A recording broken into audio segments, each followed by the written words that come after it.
Hi friends, welcome back to another episode of Generation Tech. My name is Alan. It's no secret that America and other major world powers are militarizing space. And because there is no precedent for creating such a space force, it might be a good idea to start looking at fictional representations of militarized space. Which is why today we're going to be talking about 10 things that our own space forces can learn from Star Wars. Now in the 1960s, we were able to go to the moon and back with very primitive computer technology. This was because NASA took up 4.5% of the federal budget. Today, NASA relies on Russian rockets to get our astronauts into space and private companies to ferry supplies to the International Space Station. This is because NASA now gets under 0.5% of the federal budget.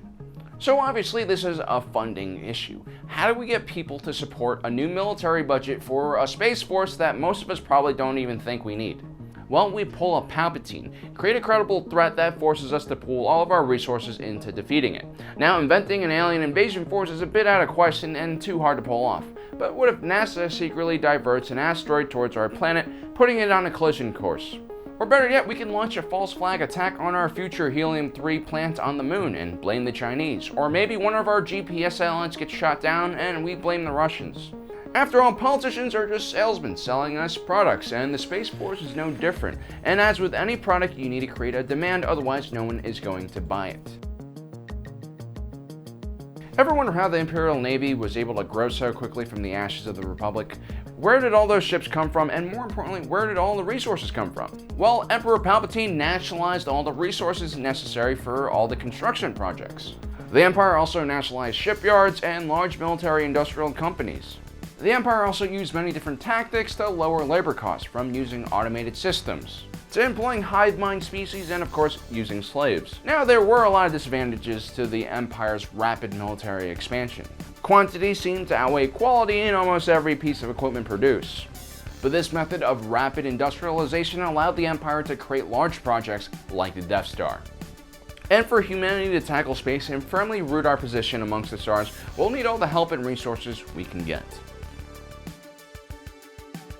While inciting the American populace into a nationalist fervor to create more funding for a space force might work in the short term, the long-term goal should be to unite humanity and combine all the resources of our world together. Palpatine pushed a humanity-first message and spread his power and influence far beyond the galactic center worlds. He set up academies drawing from the most talented humans in the galaxy and pulled together all the resources from every planet in order to build his fleet.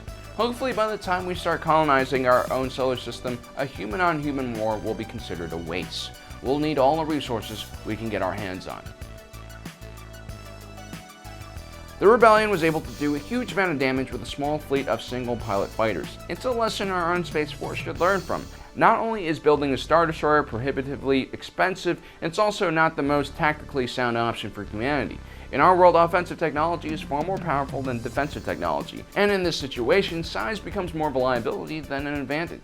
Smaller ships were also much more maneuverable and cheaper to produce. They could also be fitted with extremely powerful weapons, making them very dangerous to larger ships. A large fleet of smaller ships allows Earth's Space Force to spread its resources out and patrol a much wider area. This would be advantageous, for instance, if you were trying to threaten every major city on the planet at once.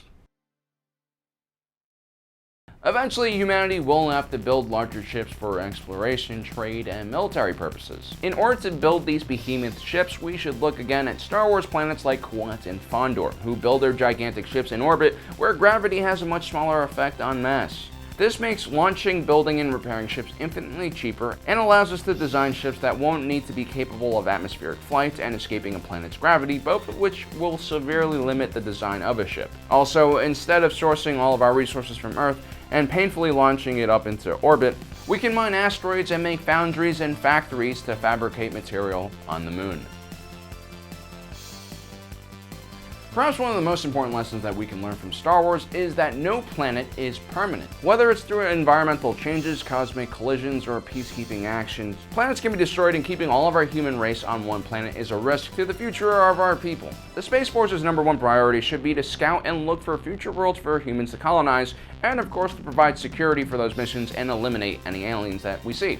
The worst thing that we can do as a race is turn our weapons against each other, because there are larger and bigger battles that we must face against alien scum.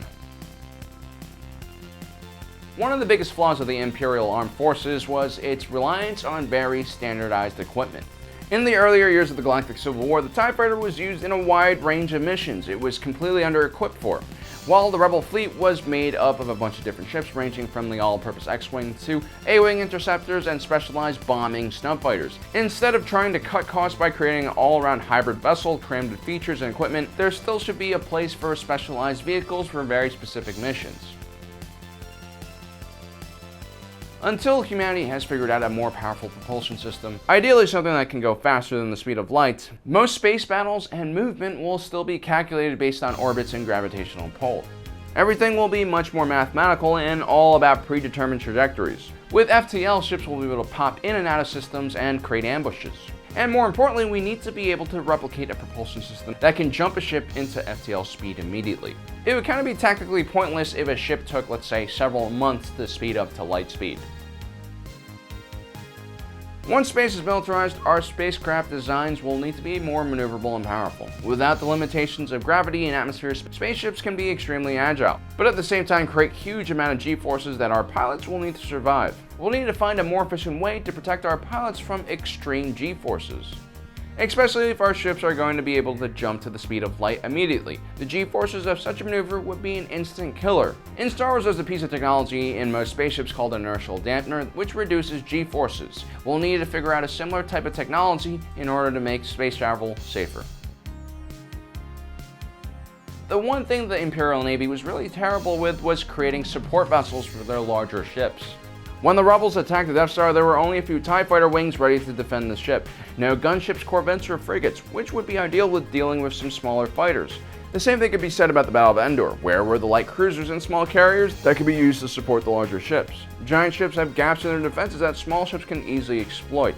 Luckily, here on Earth, modern navies use escort fleets to protect more vulnerable ships like carriers, so we kind of already figured it out.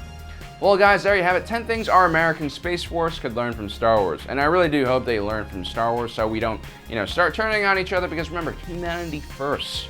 The bigger threat is aliens, and they are out there, and we need to kill them before they get to us.